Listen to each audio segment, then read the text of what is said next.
聲嘅度拍片。係啊，開始啦，講故事啦。上一次講到咧，雖然外面風雨交加，但係心裏邊咧都因為有彼此嘅陪伴。咩啊？陪伴即係彼此，即係大家咯，大家叫彼此。彼此啊，唔係彼此啊。陪伴即係咁而家叫做陪伴你咁咯。咁嘅陪伴啦，而感覺到安全。喺山洞裏邊咧，動物們咧都聚埋一齊喎。咩聚啊？聚即係跟埋一齊嘅。係聚會嘅聚咯，即係聚埋一齊，即係一齊咯，係咯，類似啊，聚會嘅聚。點解唔係食堆嘢？食堆冇食堆，食煎堆。分享咧各自嘅故事。小白咧就講述佢喺草原上面嘅冒險，狐狸咧亦都分享咗佢如何機智地逃避呢啲咧狩獵者嘅經歷。羚羊咧就講述佢哋如何喺草原上面生存嘅智慧。大家都喺度聽，感到友誼嘅溫暖。經過咗一夜嘅風雨啊，天亮了。小白同佢啲朋友們走出山洞，發現草原上被雨水洗刷得更加清新。你講咩洗刷啊？即係水浸啊？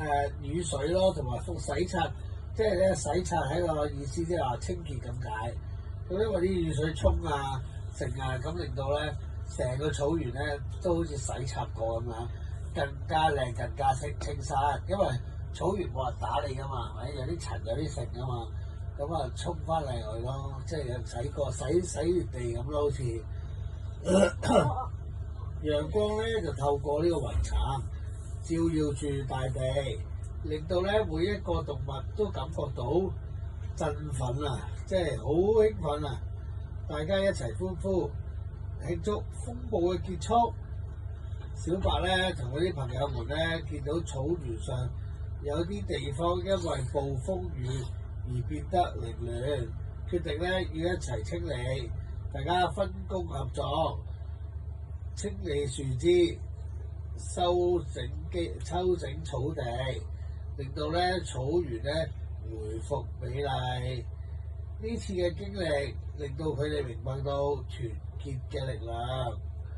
喺重建嘅過程當中，天氣再次變化，預報咧即將會嚟一場熱浪。熱浪知咩熱浪？沙漠啊，好熱嘅地方之後啊，即係一陣好熱嘅浪潮啊，好熱嘅，好犀利嘅熱。小白咧同佢啲朋友咧必須要趕快咧完成呢個清理工作，以免咧受到影響。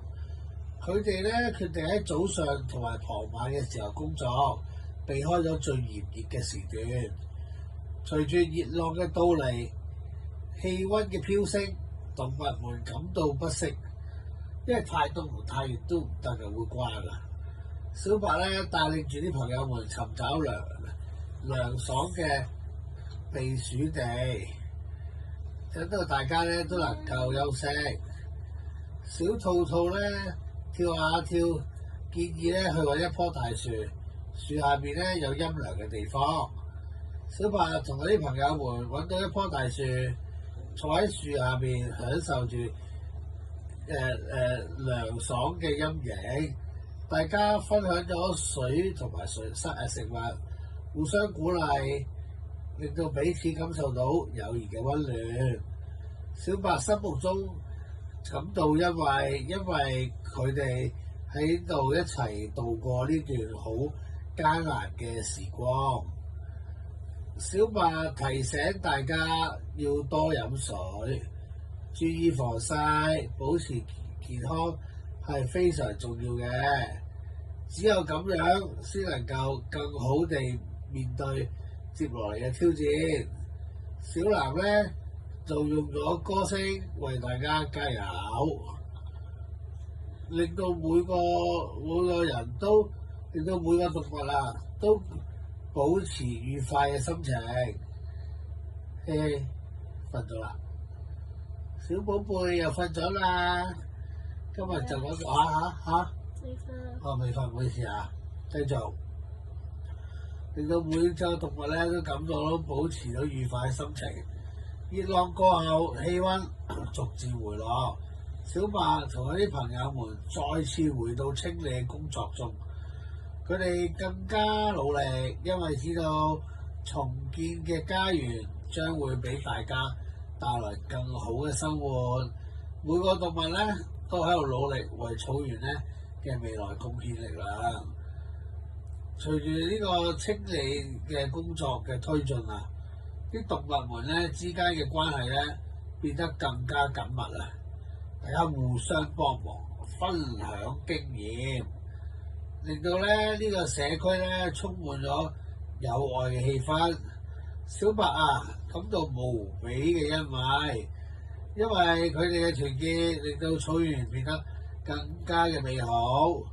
經過一段時間嘅努力，草原嘅重建工作終於圓滿完成啦！